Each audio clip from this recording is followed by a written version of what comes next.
The U.S. has become a dumping ground for everybody else's problems. Thank you. It's true.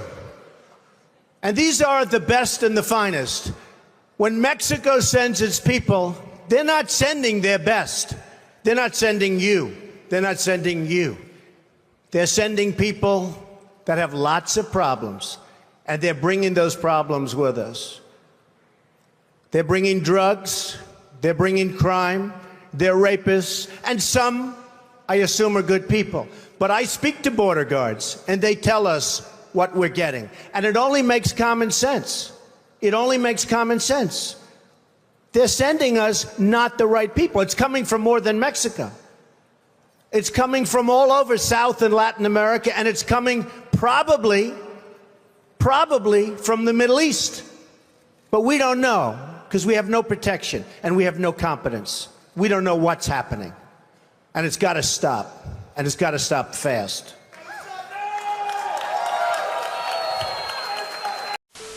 That was Donald Trump in 2015 talking about illegal immigration. Now that years have gone by after that speech, it only rings more true. We have crimes being committed by illegal immigrants nowhere near the actual border. And cities around the country are dealing with not only the crime problem, but also financial issues with millions of people showing up after coming across the border illegally. So naturally, this is what the Biden administration is focused on. The policy will allow migrants who came here illegally 10 or more years ago and married U.S. citizens to be eligible for green cards and a path to citizenship, shielding roughly 500,000 spouses of Americans from deportation. One immigration advocate familiar with the plan tells NBC News it's the biggest thing since DACA, referring to former President Obama's action that prevented migrants brought to the country illegally by their parents from being deported.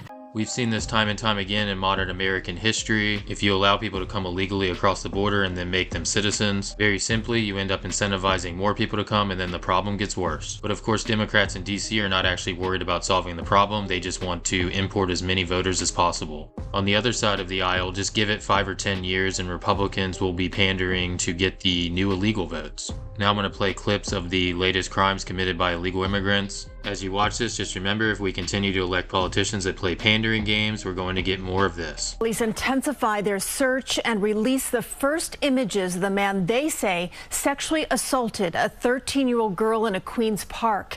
CBS 2's Jennifer Bisram has the latest from Casino Park in Flushing. Tonight, officers are handing out these new flyers with the suspect's picture on it, hoping someone recognizes him. New images released by the NYPD Monday night of the man they say raped a 13-year-old girl in Casino Park after school last Thursday. He should not be free to do this again. He's a vicious human being. Detectives say he forced the teen and her classmate, a 13-year-old boy, into a wooded area and tied them up with shoelaces before committing the disturbing crime. Well, the man accused of killing a Maryland mother of 5 on a hiking trail has been captured now in Oklahoma. Rachel Morin's body was found in August of 2023. Investigators say they searched the country for her killer using a sketch and DNA evidence from the crime scene.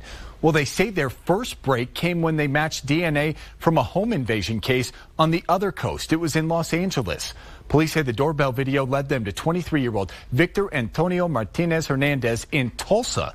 Investigators say the suspect entered the U.S. illegally in February of last year. He's arrested in Tulsa, Oklahoma. Everybody's been wondering who he's going to go to first, and we've just learned that he's waived that extradition. That means that within the next 10, possibly more days, he could be coming here and he will be facing charges in the state. And that is exactly where people want him here that are connected to this case. And I want to now direct these comments to 1600 Pennsylvania Avenue and to every member in both chambers of Congress. We are 1,800 miles away here in Harford County. We are 1,800 miles away from the southern border, and the American citizens are not safe because of failed immigration policies. This is the second time in just 2 years that an innocent Harford County woman has lost her life to a criminal in our country illegally. Let me repeat that. 1,800 miles from the southern border, and this is the second woman in our county to be killed by an illegal alien. Suspects, in both cases, they are suspects from El Salvador with ties to criminal gangs. Should not be happening. Victor Hernandez did not come here to make a better life for himself or for his family. He came here to escape the crime he committed in El Salvador.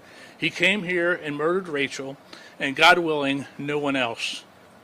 But that should have never been allowed to happen. A driver of a semi-truck may have been going too fast when he lost control on Highway 285. Law enforcement is familiar with this man, Ignacio Cruz Mendoza. Federal officials say he had been deported or left the U.S. voluntarily 16 times over the last 22 years.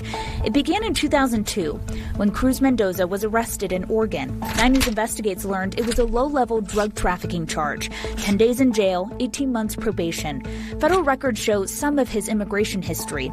Cruz Mendoza was deported on September 10, 2004. He re-entered the U.S. without proper authorization 10 days later. Other than the drug trafficking charge, ICE is not aware of any other local criminal charges on his record. In Colorado, State Patrol says he was driving a big rig without a commercial driver's license. A call went out about 2 a.m. yesterday for gunshots at a home on Virginia Boulevard. Police showed up. They found the body of a 24-year-old man who'd been shot.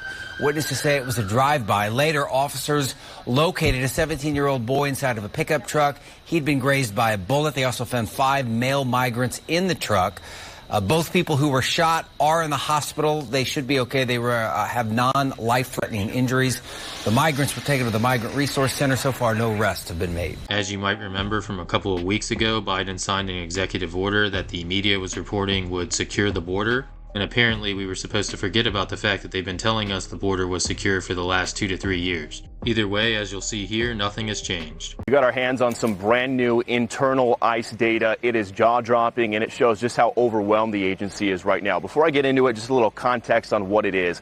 ICE has something called a non-detained docket. That is made up of migrants who have crossed illegally and have been released into the country with a future court date. It also includes illegal immigrants who have already been ordered deported by a judge but are still here in the country. So with that in mind, take a look at these staggering numbers right here. Federal sources telling Fox News ICE's non-detained docket has now exploded to 7.4 million cases so far in fiscal year 2024. We're told it's on track to hit 8 million by the end of this year. As you can see, these cases have more than doubled since Trump's years in office. We're told over 1 million cases have been added to this docket just since October 1st, largely due to mass catch and release here at the border. As you can imagine, ICE is buried right now. And just to put it in perspective, take a look at this second graphic right here. Sources tell us right now each ICE officer is currently managing an average of 7,000 cases each. Yes, you heard that right. 7,000 cases per ICE officer. That is obviously an impossible task given current staffing levels. ICE only has about 6,000 deportation officers nationwide right now. Not all of them work on this non-detained docket.